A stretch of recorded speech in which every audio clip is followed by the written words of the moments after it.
how to get weird blocks in Block Blast. So here's what you want to do. You will just load up the Block Blast application and we will begin playing the classic mode here.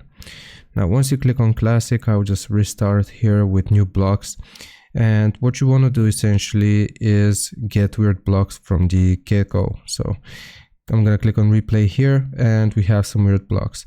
So what you want to do is begin stacking those weird blocks, but in a really weird position. So essentially Block Blast will be forced to give you weird blocks to fill out the rest. So just like that, now we have one weird block and I can place it here. So basically what is going to happen if Block Blast sees that you suck, essentially, it is going to try and give you blocks to fill out the rest. So now as you can see, I'm not getting the normal horizontal or vertical blocks, but instead it's giving me these weird shapes, just so it gives me the chance to fill out these sections that I've left open. I hope this makes sense. Leave a like and sub if it helped, and I'll see you next time.